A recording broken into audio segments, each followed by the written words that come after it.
महात्मा गौतम बुद्ध के जीवन की कहानियां हमेशा से ही रहस्यमयी और प्रेरणादायक रही है।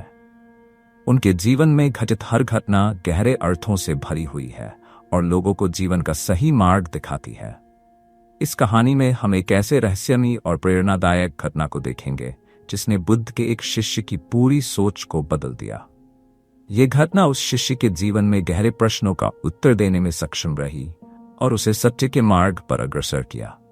महात्मा बुद्ध अपने शिष्यों के साथ एक बार एक नगर में ठहरे हुए थे। नगर के लोग बुद्ध की शिक्षाओं से प्रभावित थे और हर दिन उन्हें सुनने के लिए एकत्र होते थे। बुद्ध का हर उपदेश लोगों को एक नई दिशा देता था और उनके शिष्य भी उनके प्रत्येक शब्द को ध्यानपूर्वक सुनते और उसे अपने जीवन में उतारने का प्रयास करते। लेकिन बुद्ध का एक शिष्य, जिसका नाम राहुल था, अंदर से बहुत अशांत था।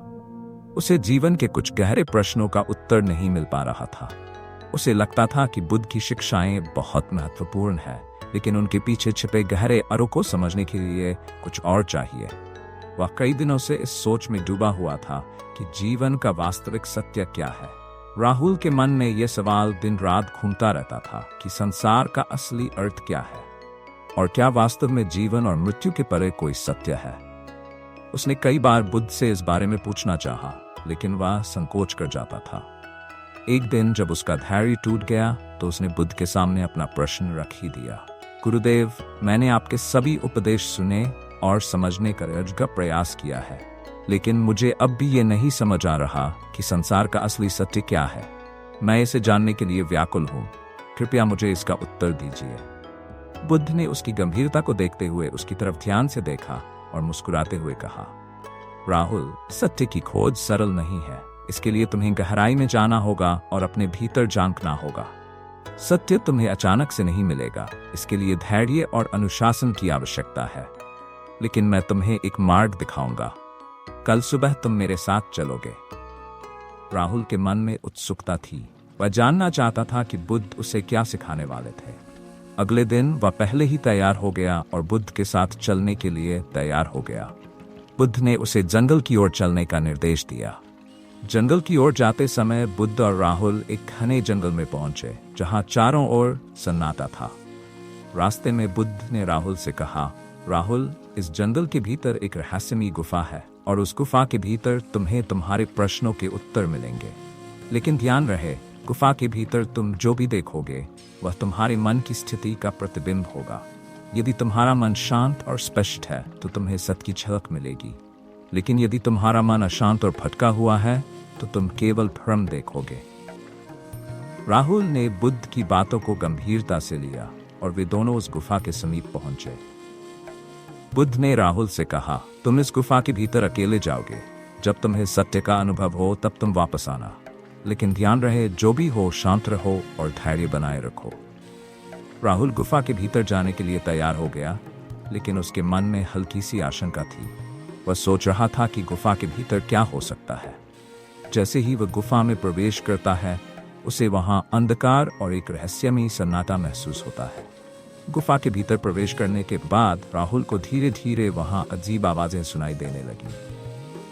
उसे लगा जैसे कोई उसके पीछे चल रहा हो, लेकिन जब उसने पीछे मुड़कर देखा तो वहां कोई नहीं था। उसकी हृदय गति बढ़ने लगी, लेकिन उसने बुद्ध की बातों को याद किया और खुद को शांत रखने का प्रयास किया। गुफा में थोड़ा और आगे बढ़ने पर उसे एक अद्भुत दृश्य दिखाई दिया। उसने देखा कि गुफा के भीतर एक झरना बह रहा था और वहां एक साधारण कुटिया बनी हुई थी। कुटिया के सामने एक वृद्ध साधु बैठे थे, जो ध्यान में लीन थे। राहुल ने सोचा कि शायद यही साधु उसे उसके प्रश्नों का उत्तर देंगे। वह उनके पास गया और विनम्रता से प्रणाम करते हुए पूछा, महाराज, मैं सत्य की खोज में हूँ। कृपया मुझे बताइए कि संसार का वास्तविक सत्य क्या है। वृद्ध साधु ने अपनी आंखें खोली और मुस्कुराते हुए बोले, बालक, सत्य की खोज तुम्हारे भीतर है, बाहर नहीं। लेकिन इसके लिए तुम्हें अपने मन की चंचलता को शांत करना होगा। जो तुम्हें बाहर दिख रहा है वह तुम्हारे मन का ही प्रतिबिंब है। जब तक तुम्हारा मन अस्थिर है तुम सत्य को नहीं समझ पाओगे। राहुल को साधु की बातें सुनकर कुछ आशा मिली, लेकिन उसे अब भी यह स्पष्ट नहीं हुआ कि उसे क्या करना है। उसने साधु से फिर से पूछा, महाराज, लेकिन मैं अपने मन को कैसे शांत कर सकता हूँ? मेरे भीतर अनेक विचार और प्रश्न हैं। वृद्ध साधु ने उत्तर दिया, तुम्हें अपने विचारों को नियंत्रित नहीं करना है, बस उन्हें बहने देना है। जो भी विचार आते हैं उन्हें आने दो और जाने दो। जब तुम उन्हें पकड़ने का प्रयास करते हो तभी वे तुम्हें विचलित करते हैं।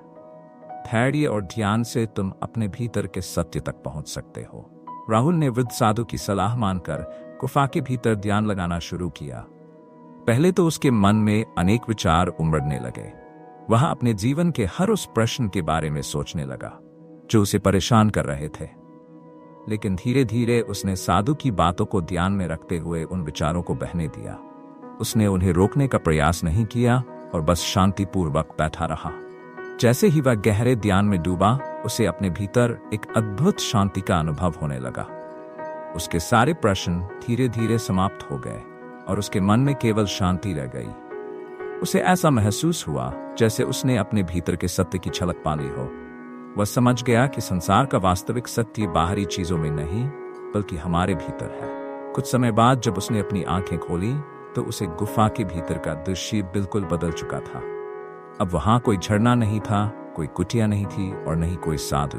वह समझ गया कि यह सब उसके मन की ही रचना थी और जब उसका मन शांत हुआ तो ये सब दृश्य भी समाप्त हो गए। राहुल ने समझ लिया था कि बुद्ध ने उसे गुफा में क्यों भेजा था।